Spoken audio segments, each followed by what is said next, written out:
لیکن جرائم پر سزا قانونی طور پر جائز ہے، اس امر کو یقینی بنائیں گے۔ قانون سب سے اہم ہے، چیئرمین پی ٹی آئی سمیت جو بھی قوانین کی خلاف ورزی کرے گا اس کے خلاف کارروائی ہوگی۔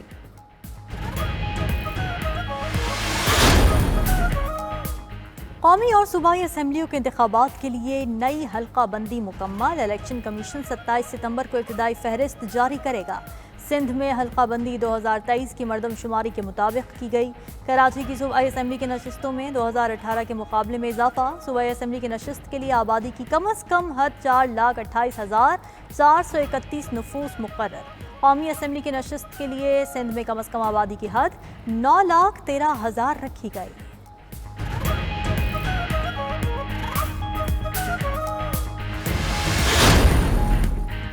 ترقیاتی منصوبوں میں مبینہ کرپشن کی تحقیقات میں بڑی پیش رفت، احتساب عدالت نے مونس الہی کے ناقابل ضمانت وارنٹ گرفتاری جاری کر دیے۔ مونس الہی کے وارنٹ نیب کی درخواست پر جاری کیے گئے۔ سابق وفاقی وزیر اور تحریک انصاف کے رہنما مونس الہی پر ترقیاتی منصوبوں میں اربوں روپے کرپشن کا الزام۔ نیب کے مطابق ملزم مونس الہی کی گرفتاری کے لیے کوششیں کیں مگر اس نے خود کو روپوش کر رکھا ہے۔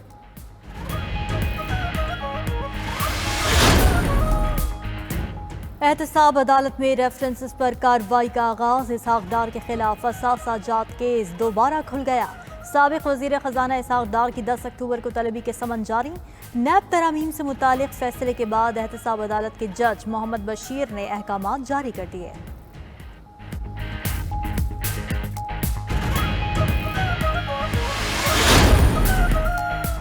سپریم کورٹ کا اعلیٰ عدلیہ میں ججز کی تعیناتی پر فیصلہ جاری، قرار دیا کہ صرف سینیورٹی کی بنیاد پر کسی کو ترقی نہیں دی جا سکتی۔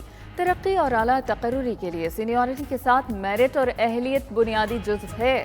سینیورٹی کا جائزہ اسی وقت لیا جاتا ہے جب میرٹ اور اہلیت پر تمام امیدوار یکساں ہوں۔ جوڈیشل کمیشن کی سفارشات کا پارلیمانی کمیٹی جائزہ نہیں لے سکتی۔ سپریم کورٹ نے پشاور ہائی کورٹ فیصلے کے خلاف دائر اپیلیں خارج کر دیں۔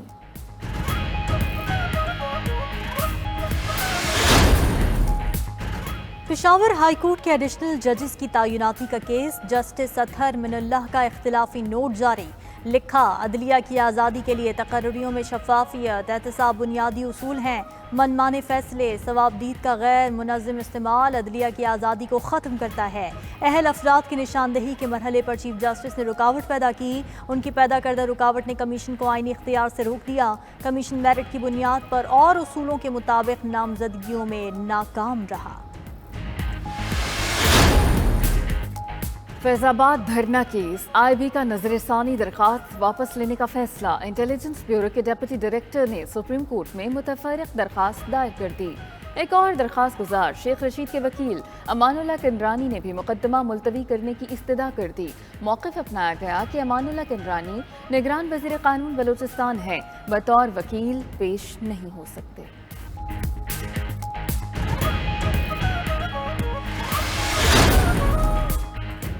خود محبت کی شادیاں کر لیتے ہیں، مسائل عدالت کے لیے بن جاتے ہیں۔ چیف جسٹس قاضی فائز عیسیٰ کی 2 کمسن بچیوں کی حوالگی سے متعلق کیس میں ریمارکس۔ مزید کہا، ہم صرف نام کے مسلمان رہ گئے، ہمارے کام مسلمانوں والے نہیں۔ نماز، روزہ، حج کے ساتھ انسانیت اور اخلاق بھی لازم ہے۔ والدین کی لڑائی بچوں کا مستقبل خراب کر دے گی۔ عدالت نے دونوں بچیوں کو ماں کے حوالے کرنے کا حکم دے دیا۔ والد اتوار کو ملاقات کر سکے گا۔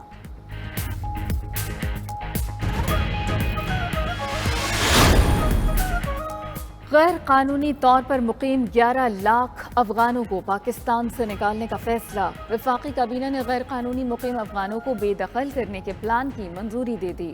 وزارت داخلہ نے پلان تمام سٹیک ہولڈرز بشمول افغان حکومت کی مشاورت سے تیار کیا۔ غیر قانونی مقیم افغان شہری دہشت گردی، ڈالر، چینی اور کھاد سمگلنگ میں ملوث پائے گئے۔ غیر قانونی مقیم افغانوں کی وجہ سے پاکستانیوں کی سیکیورٹی کو سنگین خطرات لاحق ہیں۔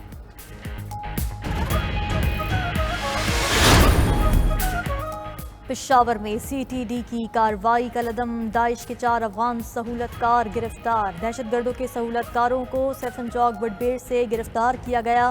گرفتار ملزم سکھ کمیونٹی کے ارکان اور علماء کرام کی ٹارگٹ کلنگ کے 10 واقعات میں ملوث۔ سی ٹی ڈی لاہور نے بھتہ خوری میں ملوث 2 دہشت گرد پکڑ لیے۔ ڈی آئی جی عمران شاہد کے مطابق دہشت گرد واٹس ایپ کے ذریعے کارروائی کرتے تھے، دہشت گردوں کے 10 واٹس ایپ گروپس تک پہنچ چکے۔ دوسری جانب وادی 13 میں سیکیورٹی فورسز سے مقابلے میں 3 دہشت گرد ہلاک، مارے گئے دہشت گردوں میں کفایت عرف طور عدنان بھی شامل۔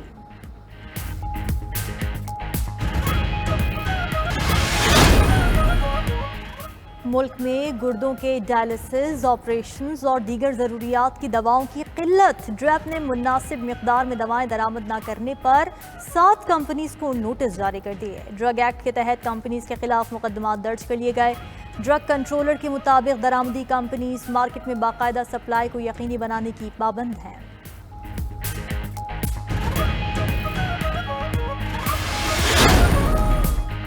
خصوصی سرمایہ کاری سہولت کونسل کی ایگزیکٹو کمیٹی کا 2 روزہ اجلاس شروع۔ اجلاس میں سرمایہ کاری کے ایکو سسٹم کو بہتر بنانے پر غور، میکرو اکنامک چیلنجز پر قابو پانے اور معاشی ترقی تیز کرنے کے لیے اقدامات کا جائزہ۔ اجلاس کی صدارت نگران وزیر منصوبہ بندی نے کی۔ ڈاکٹر جہانزیب خان، متعلقہ وفاقی و صوبائی وزراء اور دیگر حکام نے شرکت کی۔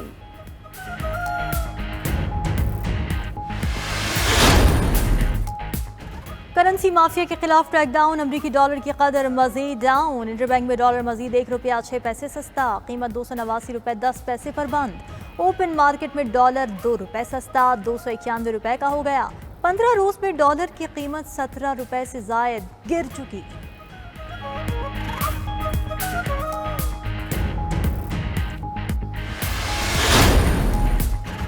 اسمگلرز، کرنسی، منشیات اور قبضہ مافیا کے خلاف کارروائیاں جاری۔ ایف آئی اے اینٹی کرپشن سرکل اسلام آباد کی کارروائی، کرپشن اور دھوکہ دہی میں ملوث ملزم کو گرفتار کر لیا۔ ملزم نے 70 کروڑ روپے مالیت کی زمین کے کاغذات میں رد و بدل کیا۔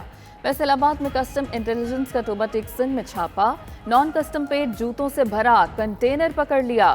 ضبط کیے گئے جاگرز کی مالیت 29 کروڑ سے زائد۔ الہ آباد میں کسٹمز نے اسمگل شدہ 80 من خشک دودھ تحویل میں لے لیا۔ ڈیرہ اسماعیل خان میں 24 لاکھ کا نان کسٹم پیڈ سامان برآمد۔ پشاور میں سونا افغانستان اسمگل کرنے والوں کے خلاف کارروائی کا فیصلہ۔ بشرا بی بی کے سابق شوہر خاور مانیکا اوکاڑا کی عدالت میں پیش۔ عدالت نے خاور مانیکا کا 8 روز کا جسمانی ریمانڈ دے دیا۔ عدالت کا اینٹی کرپشن کو خاور مانیکا کو 4 اکتوبر کو دوبارہ پیش کرنے کا حکم۔ اینٹی کرپشن کی جانب سے 13 روزہ ریمانڈ کی استدعا کی گئی تھی۔ خاور مانیکا پر قبرستان کی زمین پر قبضہ کر کے شادی ہال بنانے کا الزام۔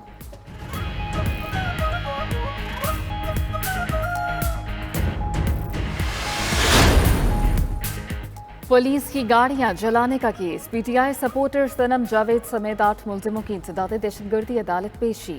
پولیس نے نئے مقدمے میں شناخت پریڈ کی استدعا کر دی۔ عدالت نے فیصلہ محفوظ کر لیا۔ خواتین کے جناح ہاؤس حملہ کیس میں گزشتہ روز ضمانت منظور ہوئی تھی۔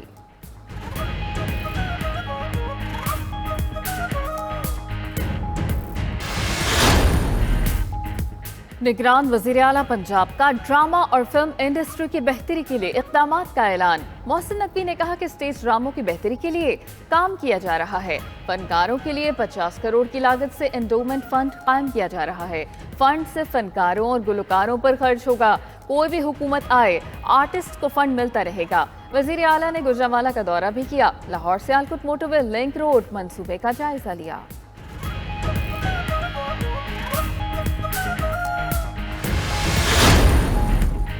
نگراں وزیر اعلیٰ سندھ کا گورنمنٹ کالج انور کے دورے کے بعد بڑا ایکشن، غفلت برتنے اور نااہلی کی بنیاد پر ڈی جی کالجز سمیت 4 افسران کو معطل کر دیا۔ مقبول باقر کہتے ہیں جو سچائی اور محنت سے کام نہیں کرے گا اسے فارغ کر دیا جائے گا۔ وزیر اعلیٰ کا ضلع وسطی کے باغ سمن میں گندگی پر اظہار برہمی، پارک کی حالت فوری بہتر بنانے کی ہدایت۔ جشن عید میلاد النبی صلی اللہ علیہ وآلہ وسلم منانے کی تیاریاں، ملک بھر میں عمارتوں پر چراغاں، گلی محلوں کو سجانے کا سلسلہ جاری۔ شہر شہر فضائیں درود و سلام کی صداؤں سے معطر۔ کراچی صدر میں عید میلاد النبی کی مناسبت سے بگیوں کی ریلی نکالی گئی۔